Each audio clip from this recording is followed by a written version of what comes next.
Nouvelle édition sur l'ORTB. Bonsoir à tous. Voici les titres de ce 20h. Le 13 juin prochain, les candidats à l'examen du brevet d'études du premier cycle composent au Bénin. Les acteurs en charge s'activent. Le ministre Yves Okouaro-Chabi est allé s'imprégner du niveau des préparatifs à la direction des examens et concours. L'hygiène menstruelle, une problématique majeure qui focalise les attentions à l'échelle mondiale. Partenaires et ONG ont échangé sur le sujet au Bénin afin de briser le silence sur cette question taboue.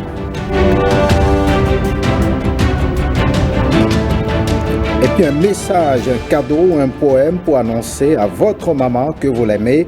En effet, ce dimanche 29 mai, c'est la fête des mères, culte d'action de grâce, fête en famille. C'est ainsi que les Béninois ont notamment marqué cette célébration. Voilà pour le sommet. Bienvenue si vous nous rejoignez. Examen du brevet du premier cycle, BEPC, c'est le 13 juin prochain. Les autorités en charge de cet examen s'activent pour un bon déroulement de la phase écrite. Le ministre de l'Enseignement secondaire, technique et de la formation professionnelle, Yves Okouaro-Chabi, est allé ce samedi à la DEC à Porto Novo s'enquérir du niveau des préparatifs. Firmin Bassao et Brice Ongbo pour le point. Toute une batterie de cantines exposées dans ces salles de la direction des examens et concours à Porto Novo qui partiront bientôt d'ici pour les différents centres de composition. Mais avant, le ministre de l'Enseignement secondaire, Yves Okouaro-Chabi, veut bien se rassurer du niveau des préparatifs. J'ai pu visiter toutes les salles où il y a le matériel sensible et autres. Et je puis vous rassurer que la feuille de route que nous avons préalablement établie dans le cadre donc, de l'organisation des examens, elle est en train de se dérouler correctement. La dématérialisation de l'organisation des examens au Bénin, un défi que les responsables au plus haut niveau tentent de relever avec succès. Le BEPC 2022 n'est pas du reste. L'an dernier, si vous vous souvenez, nous avons dit que l'établissement des listes de surveillants et de correcteurs se fera de façon automatisée. Ce qui nous a permis en son temps de gagner et en temps, et en énergie et en argent. Ce qui nous a permis d'éviter tous les trafics qui s'opéraient avant autour de ces questions. Il faut dire également que cette année, ce sera la dernière fois que nous organisons le BEPC format classique. Les réformes opérées par le gouvernement sont en marche et n'occultent pas le sous-secteur de l'éducation. On reste dans le monde éducatif. 275 000, c'est le montant de la bourse annuelle que le projet d'autonomisation des femmes et du dividende démographique au Sahel souhaite Bénin octroie aux filles des lycées techniques. Elles sont 91 au total. À en bénéficier, le lycée agricole Meji de Sékou a abrité la cérémonie. Les détails avec Alessandra Diotan et Ramatou Lawani. C'est un nouveau chapitre du projet SWED qui se concrétise dans le cadre du volet du maintien des filles à l'école. L'octroi de bourse aux filles des lycées inscrites dans des filières qualifiées à tort de filières d'hommes. Si les garçons y arrivent et le peuvent, les filles aussi peuvent y arriver. Ces bourses sont dédiées aux meilleures filles qui sont inscrites dans les séries des sciences et techniques industrielles et agricoles. C'est pour donc les encourager et encourager d'autres à leur emboîter également le pas. Chères apprenantes, bénéficiaires de la bourse d'accompagnement, vous avez déjà fait le pas le plus difficile en faisant l'option d'aller vers l'enseignement, la formation technique et professionnelle, malgré vos conditions familiales défavorables. Désormais, les projecteurs sont sur vous.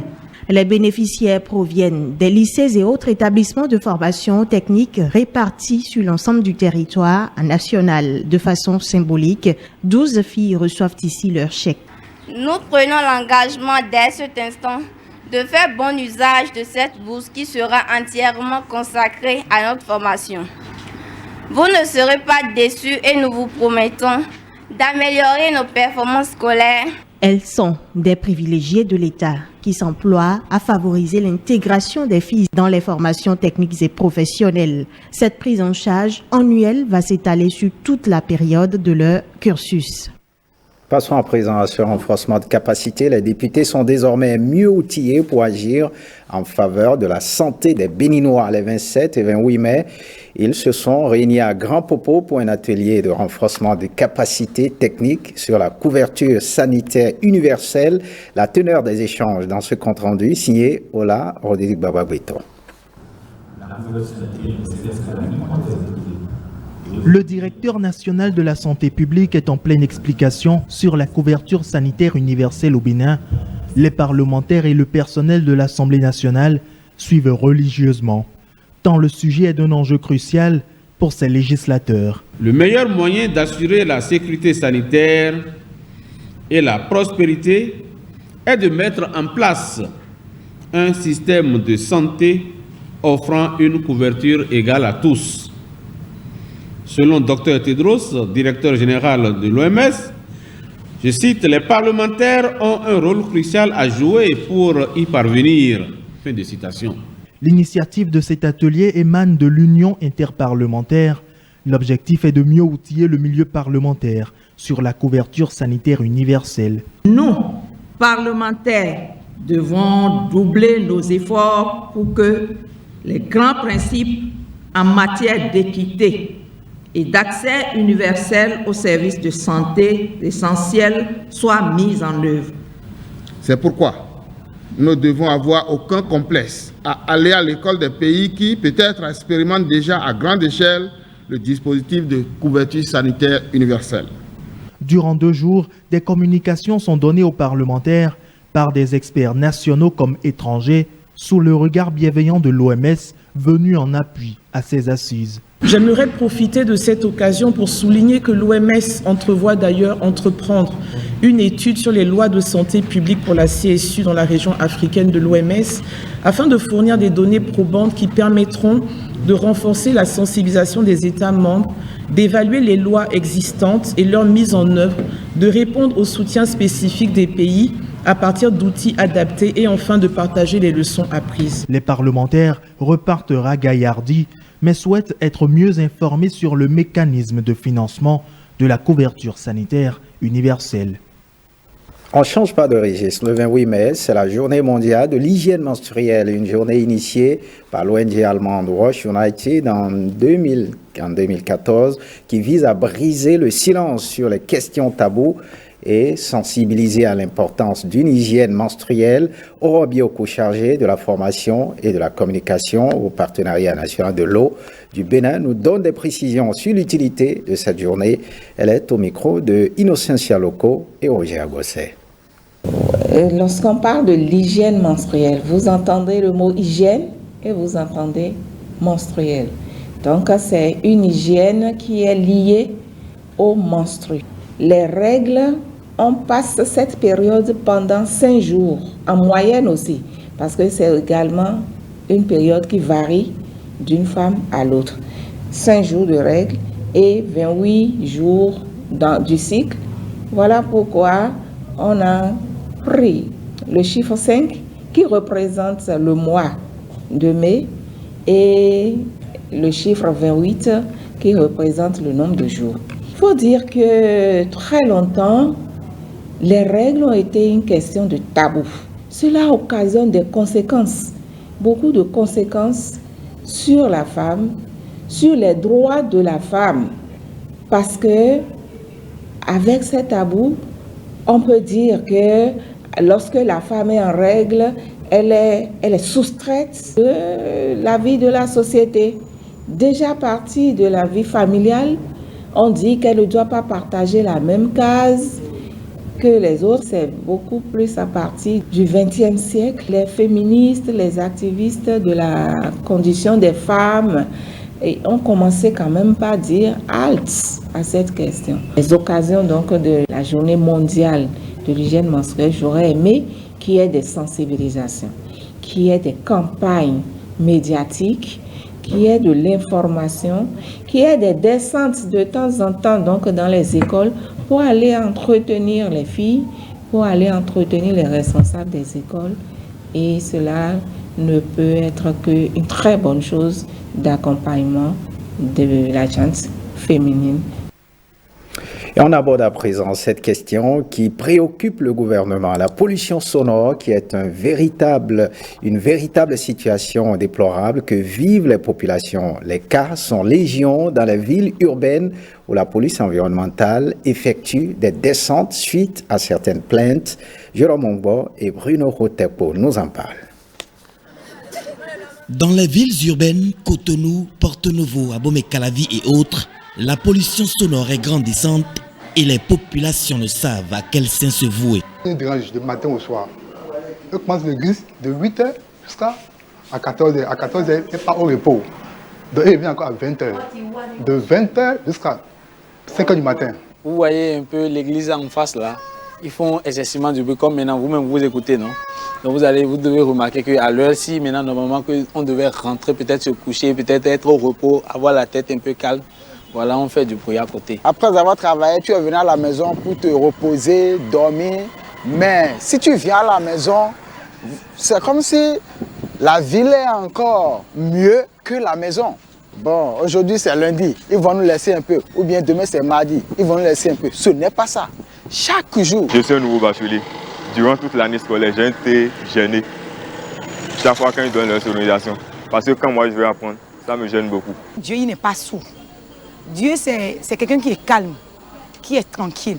Et il aime là où il y a le calme, pour qu'on puisse l'adorer. C'est mon point de vue. Qu'est-ce que nous on peut? On ne peut rien. On ne peut rien. Sauf pour le gouvernement seul. Le gouvernement veille au grain. De nombreuses activités génératrices de pollution sonore sont menées, souvent même en pleine agglomération, sans autorisation préalable d'installation et sans précaution de nature à réduire les nuisances qu'elles génèrent. C'est pourquoi le Conseil a adopté le présent décret au terme duquel tout promoteur d'installation d'une activité génératrice de bruit soumise à déclaration ou autorisation obtient, selon le cas, avant l'ouverture, un avis technique de la direction départementale du cadre de vie territorialement compétente ou le certificat de conformité environnementale délivré par l'Agence béninoise pour l'environnement. Une plainte du sieur Kounoundji dans un quartier de Cotonou fait descendre sur le terrain la brigade de lutte anti-pollution. Le matériel de sonorisation est emporté et une convocation délivrée aux propriétaires de l'église. Le nombre de décibels qu'on a retrouvé au niveau de l'église s'élevait à 65,2. Ce qui dépasse d'ailleurs le seuil infractionnel. Quand l'inspecteur descend sur le terrain, il mesure d'abord le niveau sonométrique. Si le niveau sonométrique est vraiment au-delà de la norme, alors là, on convoque le promoteur. Si c'est un bar-restaurant, on convoque le promoteur. Si c'est un pasteur, on le convoque. Si c'est l'imam, on le convoque. Il convoque, on le reçoit ici. Et on lui fait savoir ce que les tests prévoient en la matière. Pas plus de 50 décibels de production de bruit selon les périodes et les zones retenues par le législateur. Nous avons 3 zones. Nous avons les zones d'habitation, là où on sait que sur les agglomérations, les gens habitent.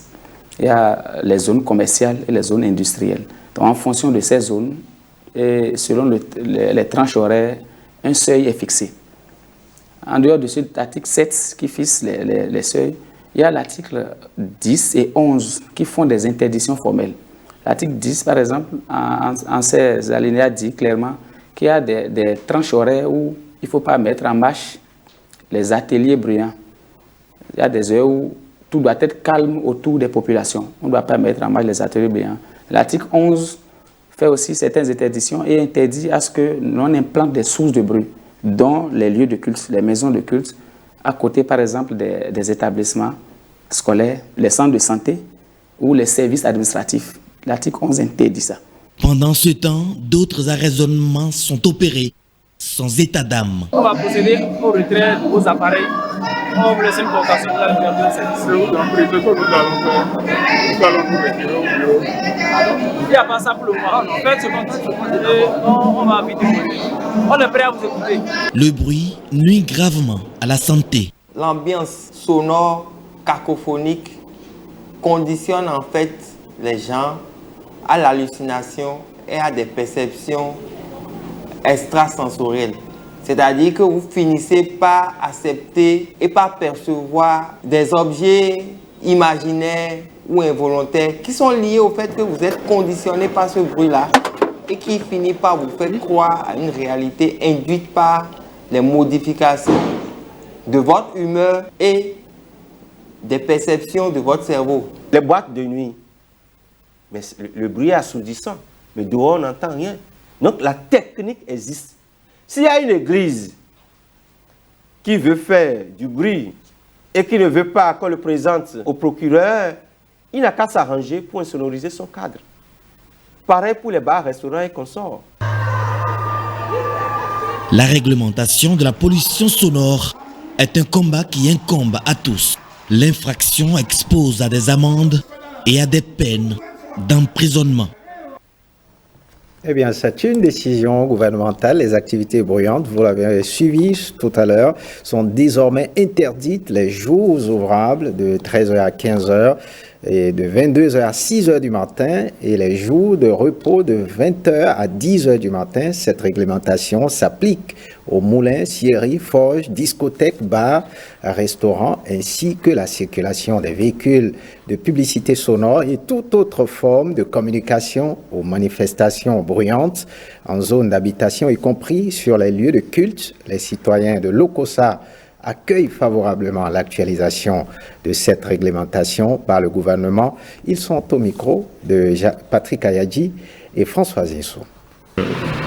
C'est une décision à saluer et à soutenir.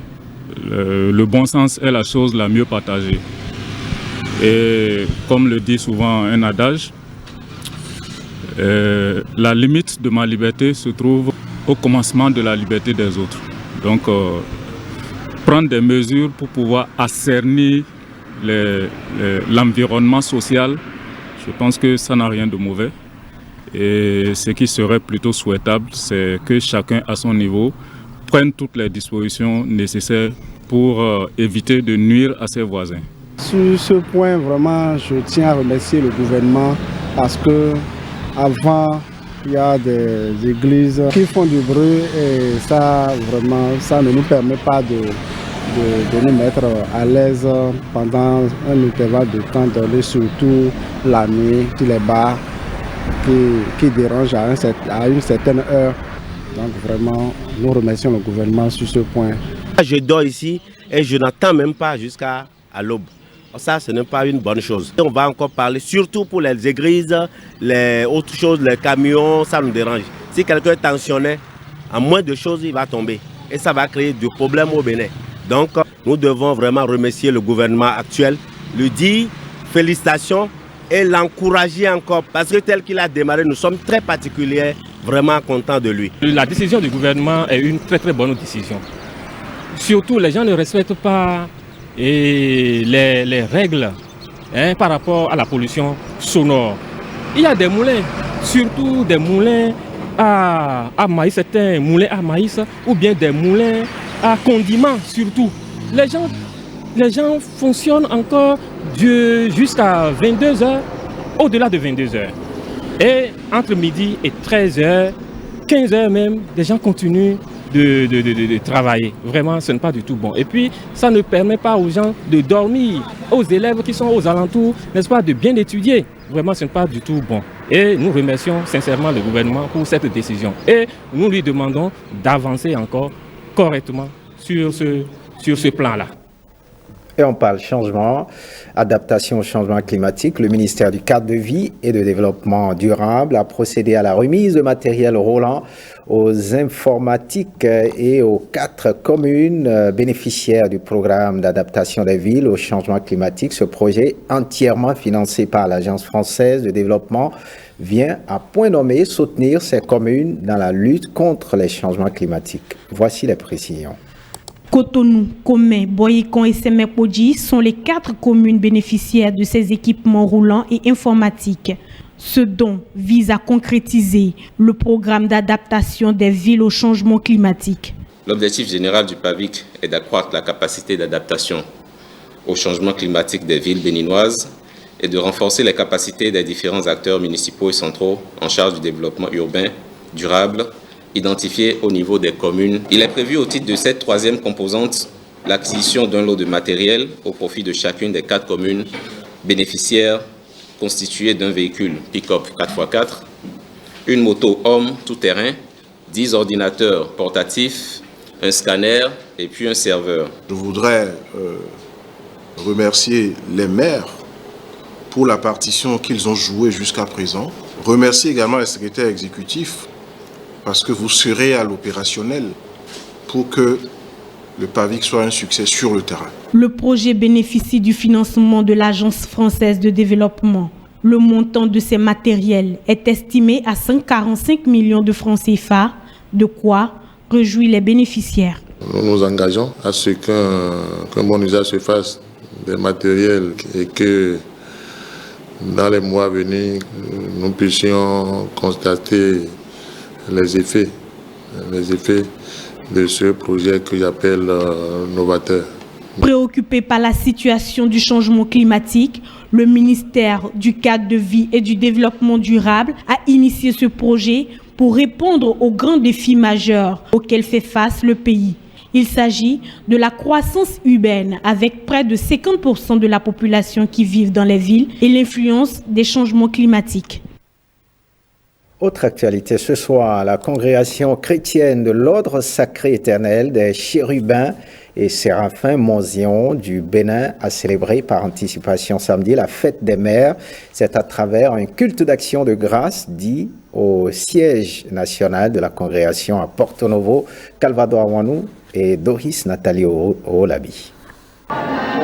C'est une action de grâce en l'honneur de toutes les mères du monde, mais plus particulièrement de celles de la congrégation de l'Ordre sacré éternel des chérubins et séraphins Monzion du Bénin. L'initiative émane de l'association Icône de la gente féminine des chérubins et séraphins du Bénin. Nous célébrons la femme, celle qui donne la vie, entre guillemets, la mère. Nous la célébrons parce que c'est elle qui est tout. Et par ce canal, nous souhaitons bonne fête à toutes les femmes, à toutes les mères et celles qui sont dans des hôpitaux actuellement en train de donner vie. Nous leur souhaitons du courage. L'événement est à sa première édition et marque le début d'un processus qui va révéler au grand jour la congrégation. C'est une congrégation qui est toujours restée dans l'ombre. Et il faut de ces événements pour pouvoir sortir notre église de l'ombre. Pour laisser un cachet spécial à la célébration, quelques mamans ont été récompensées. Aujourd'hui est une journée inoubliable pour toutes les femmes séraphines du Bénin. C'est pour la première fois depuis l'installation de notre congrégation sur le sol béninois. C'est une première. Il n'y en a jamais eu. Donc, nous voulons que cela se pérennise et que la grâce de Dieu accompagne tout un chacun de nous. Rôle de l'Église pour la promotion des femmes et le bien-être des mères. C'est le thème de la conférence débat qui a sanctionné cette manifestation. La fête des mères, toujours, et Jean-Claude James nous aide à répondre à cette question. Est-il souvent un sacrifice d'être mère? Les mères rencontrées ont leur opinion sur la question. Suivez leur réaction. Derrière ces bouts de chou se cache une femme, la mère, l'être qui a reçu la grâce de porter et de donner vie dans le genre humain. Je leur dis bravo et je leur dis merci d'être maman. Parce que au-delà de ce qu'on peut imaginer, c'est pas une mission en fait qu'on peut décrire. Une mission à plusieurs volets, un long processus pour fabriquer des héros ou des citoyens bâtisseurs, d'une nation. Vous savez, on ne va pas rêver faire que des héros. On va rêver faire des gens qui contribuent, qui sont là pour l'humanité, qui apportent quelque chose à la société, qui apportent quelque chose aux autres, qui est là pour les autres. Bref, si on cultive chez nos enfants cet amour-là, c'est du travail bien fait, on aura des forgerons qui seront extraordinaires, on aura des instituteurs, chacun dans son domaine sera excellent. Les gens qu'il faut pour l'avenir de notre pays, de toute une nation, et c'est de ça qu'il s'agit en fait. Alors, être mère n'est-il pas souvent un sacrifice? C'est un grand sacrifice. Oui, c'est énorme. Simplement parce que une mère, c'est une épouse, une maman, et papa et maman à la fois aussi, des fois. Donc c'est pas un petit rôle. Je n'aime pas dire que c'est un sacrifice parce que c'est au-delà de ça, c'est un don de soi. C'est un mélange de sentiments qu'on est incapable en tant que maman de décrire. Donc franchement, on est juste heureuse d'être maman. Et il n'y a pas que ces femmes-là qui ont des enfants qui sont mamans. Il y a ces femmes-là qui n'ont pas d'enfants mais qui donnent beaucoup d'amour, qui participent, qui contribuent à l'éducation des enfants des autres. Et à ces femmes-là également, je dis chapeau. Courage. Ne baissez jamais les bras. C'est une bénédiction de Dieu. Priez que un jour ça viendra naturellement. Eh bien, bonne fête à toutes ces mamans, à toutes les femmes. Je souhaite une bonne fête à toutes les mamans du monde et je leur fais un très gros bisou. Voilà, bonne fête à nos tendres mères. 10e édition des Pan African Corporate Awards de l'innovation et de l'intégration. L'événement à caractère international a eu lieu à Cotonou. Des talents et des potentialités ont été célébrés devant Marcela Rossi et Patrick Nimavo. Je pars de rien, mais maintenant je monte aussi. Partie des rencontres corporate lancées à Accra depuis plusieurs années, les Pan African Corporate Awards se célèbrent à Cotonou pour la première fois 9 éditions après.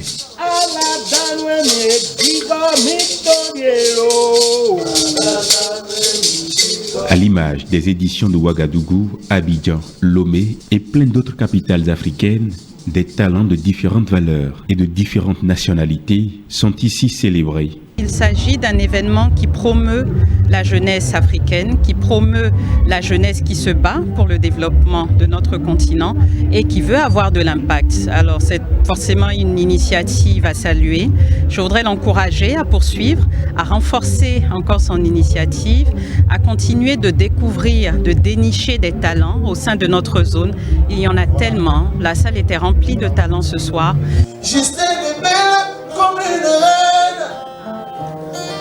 La joie sur tous les visages peut traduire l'impact positif de la présente organisation. Je pense que c'est satisfaisant. Je suis très heureux de voir cette réussite pour une première dans une ambiance conviviale. Les gens se sont exprimés. Il y a une célébration vraiment exceptionnelle. Et je remercie les partenaires de cette édition. Merci pour la jeunesse africaine qui est rentrée dans notre concept. Nigeria ou Niger, la prochaine édition, dont les préparatifs vont déjà vite, attend de décider sa destination.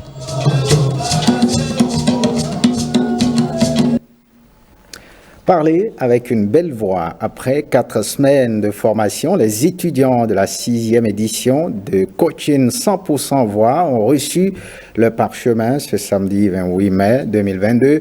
Tous sont repartis avec des voix complémentaires métamorphosées. Nos reporters FIFAMES Salomé Atadeji et Igor Ayoso étaient à la cérémonie de remise d'attestation de fin de formation.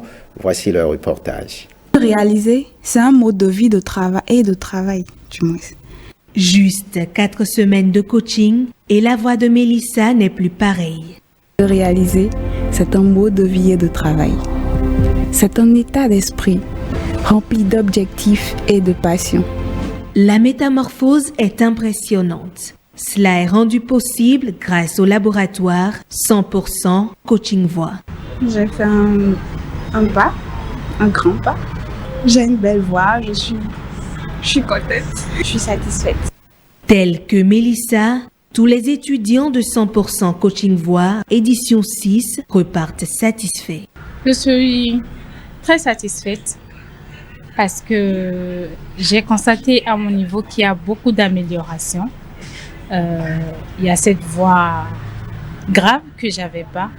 J'avais une fine voix et aujourd'hui je peux parler avec une voix un peu plus grave. J'avais vraiment un problème de diction et avec le coach Dimitri et j'ai pu améliorer ça. Nous avons reçu des pasteurs, nous avons reçu des policiers, nous avons reçu également des cadres, des autorités politico-administratives. Nous lançons chaque mois des éditions du 100% Coaching Voix. Nous sommes à la 6e édition. Donc bientôt, nous allons encore lancer une autre. Dans le Coaching Voix, mon ami Dimitri, il va très loin et c'est très bien parce que j'ai vu donc, les résultats, l'avant et l'après. Franchement, c'est du bon boulot. Avec 100% Coaching Voix, parler de manière séduisante et imposante, c'est désormais possible. Et ce journal se refait. Merci de l'avoir suivi. William Tchoki sera au rendez-vous de 23h30. Bonne suite des programmes sur le RTB et bonne semaine à tous et à toutes.